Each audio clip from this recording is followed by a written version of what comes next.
তুই এত রাত্রে বাহাদুরের রুমে যাস? তোর থেকে বেশি সাহস রে। বাহাদুরের সাহস আসেনি, পুরুষ থাকবো পুরুষের মতো, এত একটা মাইয়া মানুষ।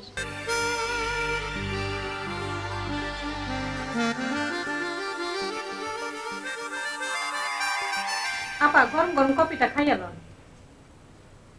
টেবিলে রাখ। আপা একা একা এত রাত পর্যন্ত জায়গা থাকেন, আপনার ডর লাগে না? ঘরের মধ্যে ডরের কি আছে? নিচে বাহাদুর আছে না? আপনি বাহাদুরের উপর ভরসা করতেছেন?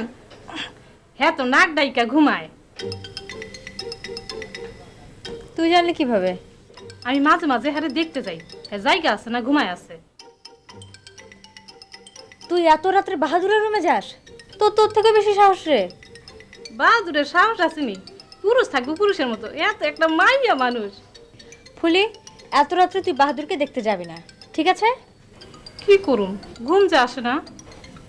বুঝেছি, তোর বিয়ের দরকার। শুধু আমার কথা কইেন না আপা, আপনারও বিয়ের দরকার। একা একা সময় কাটে। ফুলি, তোর সাহস অনেক বেশি বেড়ে গেছে, তোকে আর রাখা যাবে না। হাসা কথা কইলে যদি আমার চাকরি যায় তাইলে আমার দুঃখ নেই। কফি রাখ, একে দিকে যা। রাখ, এবার যা।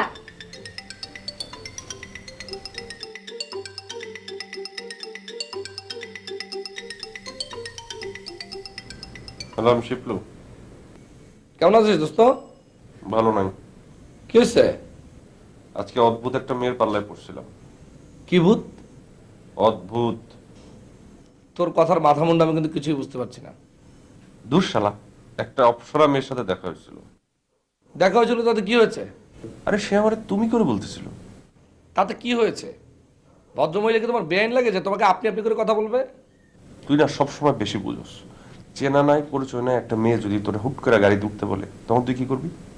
নাচবো, অবশ্য তার সামনে না। তা মেয়েটি দেখতে কেমন? এক কথায় অপরূপা।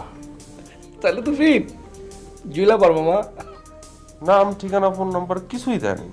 শোন, মেয়েটি যখন তোকে তুমি বলে সম্বোধন করেছে এবং তার গাড়িতে পাশে বসিয়ে তোকে লিফট দিয়েছে, বুঝতে হবে তোকে সে পছন্দ করেছে, রাইট? শোন দোস্ত, তোর মেয়ে ভাগ্য দেখলে না আমার খুব হিংসা হয়। আবার দেখা হলে কিন্তু তোরা ধরাই দিব। শোন, এখন তুই মেয়েটার মুখটাকে মনে করে একটা কড়া ঘুম দেব আমার। ফাইজলামি করিস না তো। রাখি এখন। Good night.